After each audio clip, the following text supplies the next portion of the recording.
Hello my family, আশা করি তোমরা সবাই ভালো আছো। আমি মৌ এসে গেছি আবার একটা নতুন ভিডিওর সাথে।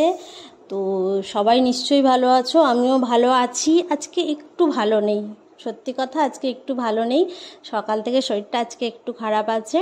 তো তোমরা সবাই কেমন আছো? গরমে ভালো আছো তো? সুস্থ থেকো, ভালো থেকো। তো আজকে তোমাদের সাথে আমি দুটো রেসিপি শেয়ার করব। এটা কি দেখো, দেখে বলো এটা কি, এই জিনিসটা কি। এটা আমাকে মানে আমাদের নিচের যে দিদি থাকে, এই দিদি দিয়েছে আমাকে। তো এটা কি দেখে বলতে থাকো। আজকে দুটো রেসিপি হবে, মাছের রেসিপি। যেহেতু খুব গরম পড়েছে, আজকে করেছি একদম পাতলা করে মাছের ঝোল। আলু, টমেটো, কাঁচা লঙ্কা, জিরে আর হচ্ছে হলুদ, নুন, এই দিয়ে একটা পাতলা মাছের ঝোল হয়েছে। আর মাছের ঝোলের মধ্যে একটুখানি মুড়ো দিয়েছি, কারণ আমি মাছের মুড়োটা খেতে খুব ভালোবাসি। যেহেতু আজকে শরীরটা একটু খারাপ, তো ছোটো মাছ আনিনি, একটুখানি বড় মাছই আনা হয়েছে। তো সমস্ত কিছু দিয়ে লাস্টে নামানোর আগে একটু ধনেপাতা দিলাম। ধনেপাতা দিয়ে পাতলা মাছের ঝোলটা গরম গরম খেয়ে দেখো, এই গরমে অসাধারণ লাগে। যারা সবজি ভালোবাসো সবজি দিয়ে করতে পারো। তারপরে করব মুড়ি ঘন্ট। মুড়ি ঘন্টর জন্য গরম মশলা, জিরে দিয়ে দিলাম কড়াইয়ে। তারপরে আলু দেব।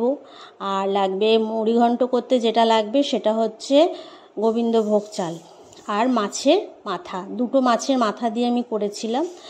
আর গোবিন্দভোগ আলুটা ভাজা হয়ে গেলে গোবিন্দভোগ চালটা দিয়ে দেবে। গোবিন্দভোগ চালটা ভালো করে ভাজবে, একদম যেন খুব স্মেল আসে, এরকম সুন্দর করকরে করে লাল লাল করে ভাজবে।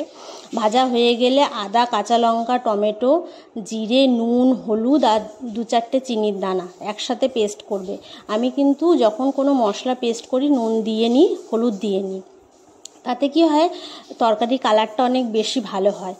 তো সব কিছু দিয়ে ভালো করে মশলা দিয়ে কষিয়ে, দেখতে পাচ্ছ কষিয়ে নিয়েছি। এরপর জল ঢেলে দেবো। জল ঢেলে দেওয়ার পরে মানে মুড়োগুলো দেবো, মুড়োগুলো দিয়ে নাড়াচাড়া করে জল ঢেলে দেবো। সঙ্গে দিয়েছি তেজপাতা, আমার গাছেরই তেজপাতা।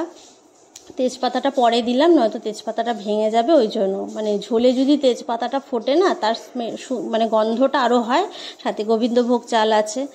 তো জল যথারীতি দেবে এমন মাপের যাতে চালগুলো কাদা কাদাও হয় না, একটু ঝরঝরে হয়, কিন্তু সেদ্ধ হয়ে যায়। সব মিলিয়ে মিশিয়ে 10 মিনিটের জন্য সিমে আঁচে ঢাকা দিয়ে রেখে দেবে। তারপরে রেডি হয়ে যাবে তোমার মুড়ি ঘন্ট, মাছের মাথা দিয়ে মুড়ি ঘন্ট। তো আজকে কি মেনু হয়েছিল বলে দিই। কলমি শাক ভাজা আর মাছের পাতলা ঝোল ধনেপাতা দিয়ে মুড়ি ঘন্ট, আর হয়েছিল আমড়ার দিয়ে টক, আমড়ার টক, এই হয়েছিল। আর তোমাদের প্রথমে যেটা দেখালাম সেটা হচ্ছে গাছ পাকা খেজুর, আমাদের নিচের দিদি আমাদেরকে দিয়েছে। খুব সুন্দর খেজুরগুলো, একদম গাছে পাকা, তাদের দেশের বাড়ি থেকে আনা হয়েছে। তো আমার ভিডিওগুলো ভালো লাগলে অবশ্যই পেজটাকে ফলো করো। এখনকার মতন টাটা, বাই বাই।